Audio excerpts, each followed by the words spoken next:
Donnie Pangilinan may pasabog sa kanilang tinatagong relasyon ni Bel Mariano at Bel Mariano, pinatutuhanan na ang kanilang relasyon ayon sa mga kumakalat na issue, tuluyan na kaya silang magiging open ngayon sa mga tao.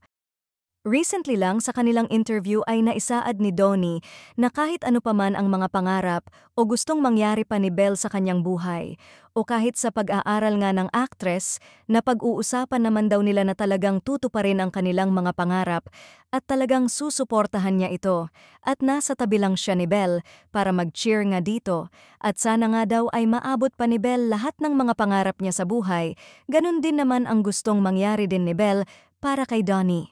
Talaga din namang hindi na mapipigilan ang kanilang mga fans ang kanilang paghanga at pagiging delulu na sana sila na nga ang magkatuluyan in the future dahil talagang bagay talaga silang dalawa. Ngunit sa ngayon nga ay mas nagfo-focus nga daw sina Donnie at Bel sa kanilang career at enjoy nga ang kanilang bonding together bilang love team on screen at ang pagiging close nga din nilang dalawa sa isa't isa na mapagkakamalan na talagang may nililihim na pagtingin ang dalawa. Sa ngayon nga ay mas nagiging busy pa nga ang dalawa sa bagong rom-com series na How to Spot a Red Flag at nagsisimula na nga daw silang mag-taping nito sa La Union. At talagang sa ngayon pa lang ay inaantay na ng kanilang mga fans ang susunod na naman nilang tambalan sa series na ito. At tiyak na talagang pakaaabangan ng kanilang mga fans ang paglabas nito sa telebisyon at marami na naman ang kikiligin dito.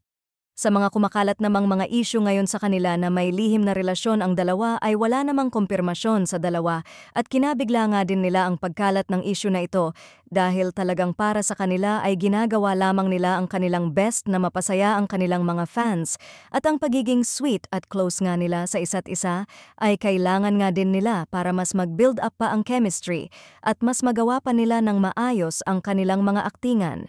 Sa kabilang banda, masaya na naman ang mga fans dahil may pakaabangan na naman sa kanilang dalawa at saad ng mga netizens na maybe next year pa nga ito mapapanood. Gayunpaman ay hihintayin pa din ito ng kanilang mga avid supporters at tiyak na marami na naman ang mapapaibig nila sa series na ito.